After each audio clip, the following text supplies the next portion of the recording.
Hello everyone. If you want to multiply your knowledge, then start to give it. Don't save it. So let's start our new topic, investment multiplier. Investment multiplier indicated by K according to Keynes, economist, right? Then first, what do you mean by the multiplier, investment multiplier, right? Then ratio between change in income and change in investment. Change in income and change in investment is called investment multiplier, indicated by this investment, change in income and change in investment, right? आ जाते हैं अब इस चीज पर, additional income cause additional output, additional investment, I have written this, additional investment cause additional output. Additional investment से additional output यानी कि additional income, how it is possible है। Let's suppose this is a multiplier process. कैसे होता है ये, है ना? इनकम हुई हमारी, राइट? समझे आप इस चीज को, हम सिंपल वर्ड्स में समझा देते हैं। इनकम है हमारी, ठीक, उसमें हमने इन्वेस्टमेंट करना चाहते हैं। देखो, इनकम को सिर्फ दो पार्ट में डिवाइड कर सकते हैं, एक तो कंजप्शन होगा और दूसरा सेविंग्स होंगी, ठीक है ना? कंजप्शन होगा या फिर सेविंग्स होंगे।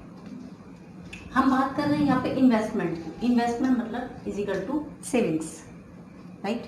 अब चलते हैं, इन्वेस्टमेंट में हमने चेंजेस किए तो इनकम में भी चेंजेस हो जाएंगे। कैसे हो जाएंगे? हमने इन्वेस्टमेंट में चेंजेस किए, इन्वेस्टमेंट चेंज हो गया आगे, है ना? तो उसके हिसाब से क्या हो जाएगा? उसके हिसाब से हमारी इनकम में चेंज हो जाएगा। इनकम में चेंज हो जाएंगे तो डेफिनेटली चेंज इन कंजप्शन में भी चेंजेस होंगे। कंजप्शन में चेंजेस होंगे तो फिर से क्या हो जाएगा?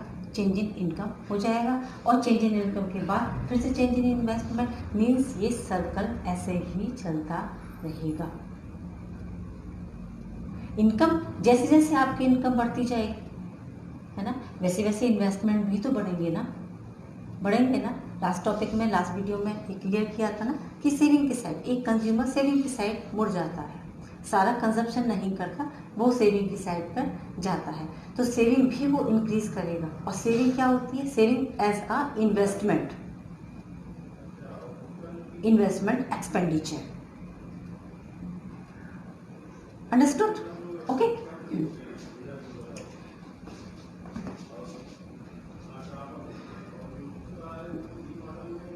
One more thing, change in investment is equal to change in income minus change in consumption. The resultant change in savings. Clear है भाई? इनकम में चेंजेस हुए, तो कंजप्शन में भी चेंजेस हुए, कंजप्शन में जो चेंजेस हुए तो रिजल्ट हमारे पास किसका आया? चेंज इन सेविंग्स का। समझ आती? सारी चीजें एक दूसरे से रिलेटेड है, सब कुछ एक दूसरे से रिलेटेड है। क्लियर है? बस इन्वेस्टमेंट मल्टीप्लायर क्या होता है, हम ये देखते हैं कि ये रेशियो निकालते हैं। हम ये रेशियो किस लिए रेशियो निकाल रहे हैं कि ये जो इनकम में जितना चेंजेस हुआ है, इन्वेस्टमेंट में उसका किस रेशियो के हिसाब से उसमें चेंजेस हुआ है ना? According to that ratio it is changed, right? Clear है? अब देखते हैं आगे, multiplier and MPC, marginal propensity to consume, marginal propensity to consumption. क्या रिलेशनशिप क्या है दोनों का, है ना?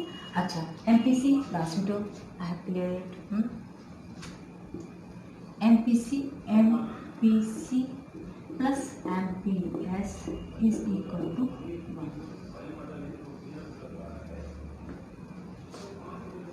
यही होता है हमेशा। चलते हैं दोनों का direct relationship, how it is possible? Because K is equal to 1/1 minus MPC means 1/MPS. 1 minus MPC is equal to MPS according to this formula. MPC MPS plus 1 is equal to 1.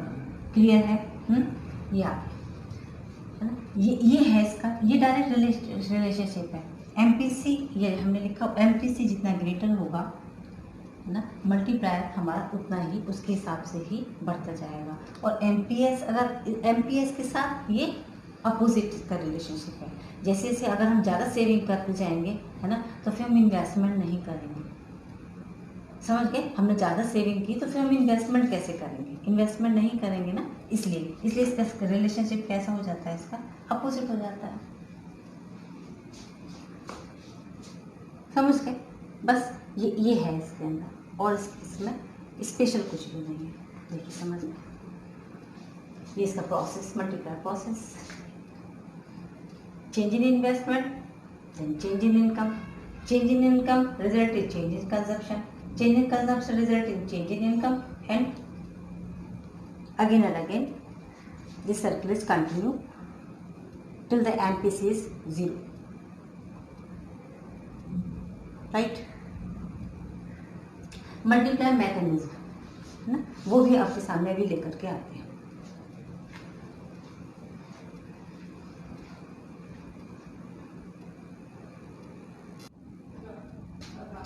So let's start about mechanism of multiplier.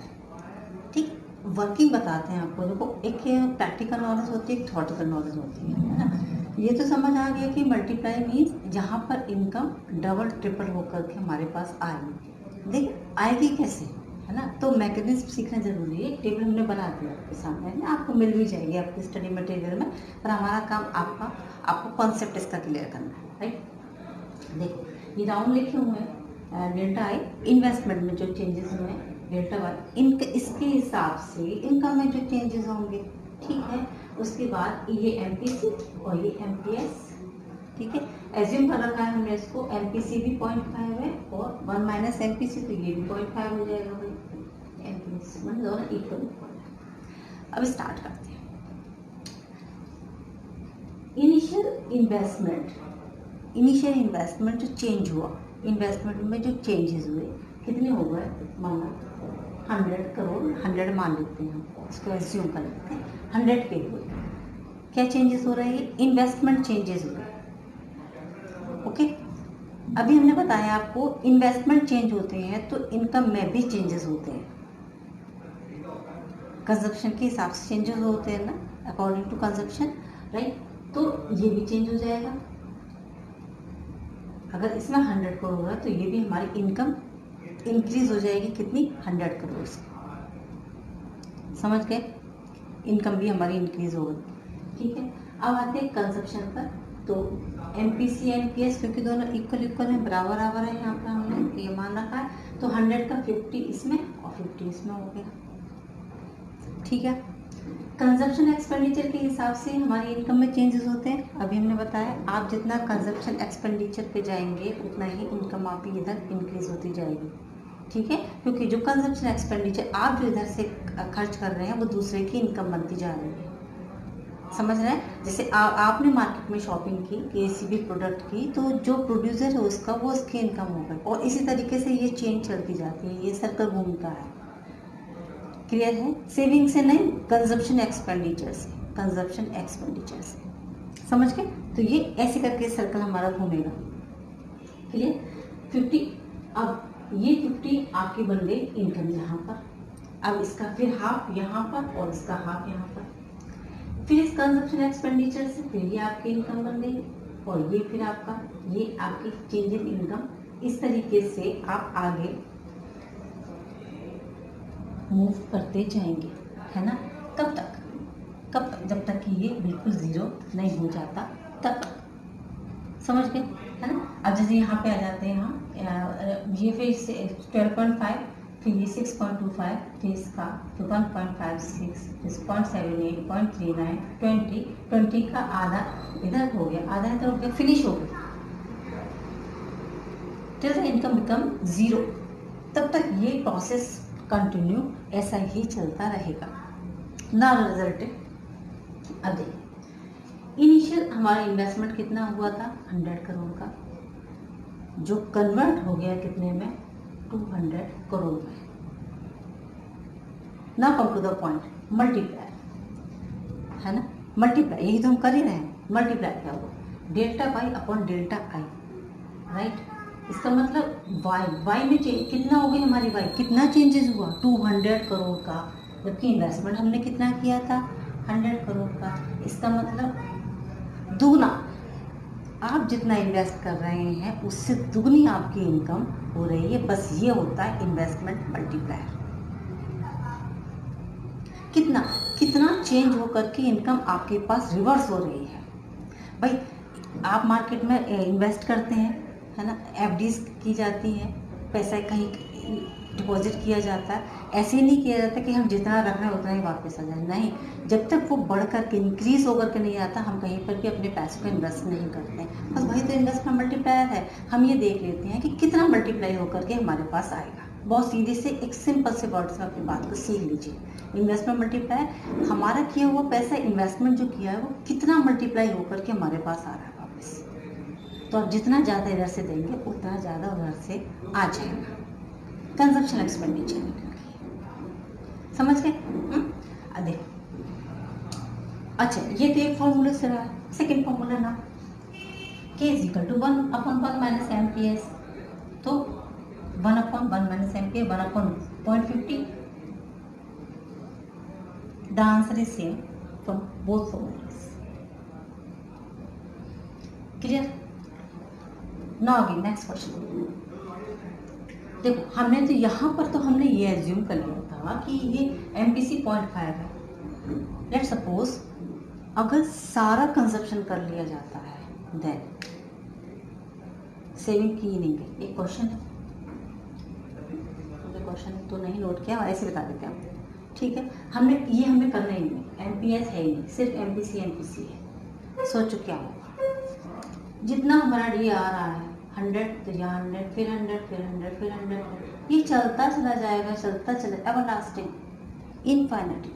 कैसा क्या answer निकलेगा 1/0,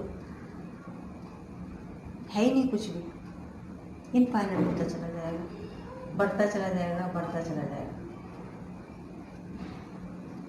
समझ गए? ये भी condition आती थी आपके सामने, तो आंसर आपको क्या लिखना पड़ेगा, मल्टीप्लाई इनफाइनाइट एवरलास्टिंग, कभी नहीं खत्म होगा, बढ़ते चला जाएगा, बढ़ते। भाई जितना इधर से आ रहा है उतना आप पूरा का पूरा तो आप कंज्यूम कर ही जा रहे हैं, सारे के सारे आपकी इनकम में कन्वर्ट होता चला जाएगा। ठीक है। नेक्स्ट, एक फॉरवर्ड एक्शन होता है मल्टीप्लायर का और एक बैकवर्ड एक्शन होता है। Now the forward action is simple, increase in income caused by increase in investment. अगर इनकम बढ़ रही है इन्वेस्टमेंट से, दैट इज कॉल्ड फॉरवर्ड। अगर इनकम हमारी कम हो जाती है, दैट इज कॉल्ड बैकवर्ड। कभी कभी हो जाता है इन्वेस्टमेंट भी हमारे कम हो रहे हैं, तो इन्वेस्टमेंट कम होंगे तो इनकम भी कम हो जाएगी, इन्वेस्टमेंट ज़्यादा होंगे तो इनकम भी बढ़ जाएगी। इन्वेस्टमेंट का इंक्रीज होना फॉरवर्ड एक्शन, इन्वेस्टमेंट का कम होना backward action. Clear? In forward action aggregate demand कर upward, but in decreasing backward action aggregate demand shift downward, equilibrium point also, right? Now one number MPC, find out the value of MPC when K is equal to 1। K multiplier की value उन्होंने हमको दे दी, given है, simple एक apply the formula K is equal to 1/1 minus MPC, 1 is equal to 1/1 minus MPC। ये तो फिर आप इसको क्रॉस मल्टीप्लाई करेंगे, उसका आंसर निकालेंगे, तो MPC की वैल्यू आ जाएगी आपकी 0। MPC 0 हो सकता है, नेगेटिव नहीं हो सकता, राइट। भाई कंजप्शन हमने इससे पहले भी पढ़ाया था लास्ट वीडियोज में, कंजप्शन तो होगा ही होगा, ऑटोनोमस कंजप्शन होगा। अगर इनकम नहीं है तो भी कंजप्शन होगा, that is called autonomous consumption. It becomes 0 but not negative. Clear?